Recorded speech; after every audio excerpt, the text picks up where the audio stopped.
ரொம்பவே வைரல் ஆகிட்டு இருக்கு. ஸ்டோரி லைன் மூவ்மெண்ட் படி பார்த்தாலும் இதுதான் அடுத்த கட்டத்துக்கு போக போறது. சோலோசிக்காவ கொஞ்ச நாள் அட்டாக் பண்ணிட்டு சோலோசிக்கா கொஞ்ச நாள் வரப்போறது கிடையாது. சோலோசிக்கா இந்த ட்ரைபல் காம்பேக்ட் மேட்ச்ல தோத்ததுக்கு அப்புறம் சோலோசிக்காவுக்கு ஒரு சின்ன ரெஸ்ட் கொடுக்கணும் அப்படின்றதுக்காக சோலோசிக்காவை பிளட் லைன் அட்டாக் பண்ணி சோலோசிக்காவை மறைச்சிருவாங்க கொஞ்ச நாள். மேபி வந்து எலிமினேஷன் சேம்பருக்கு அப்புறம் இல்ல ரெசல்மேனியா டயத்துல வரலாம் அப்படின்ற மாதிரி சின்ன பிரேக்கப்காக இப்படி செய்ய போறாங்க. சோலோசிக்காவை அடிச்சு வெளில போனதுக்கு அப்புறம் என்ன நடக்கும்னு கேட்டீங்கன்னா, டாமாலோங்கா வருவாரு. டாமாலோங்காவும் சேர்ந்து தான் ஜாக் எஃபெக்ட்க்கு சப்போர்ட் பண்ண போறாங்க.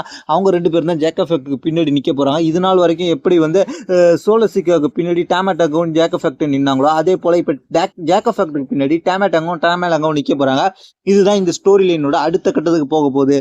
கொஞ்ச நாள் கழிச்சு தான் சோலோசிக்கா வரப்போறாரு. சோலோசிக்கா வரப்போறக்கும் பிளட் லைனை ஆள போறது ஜாக் எஃபெக்ட் தலைமையில தான் பிளட் லைன் எல்லாருமே டிஸ்ட்ராய் பண்ண போறாங்க. இதை பத்தி உங்களோட கருத்து கீழே உள்ள கமெண்ட்ஸ் பண்ணுங்க. தேங்க்ஸ் ஃபார் வாட்சிங்.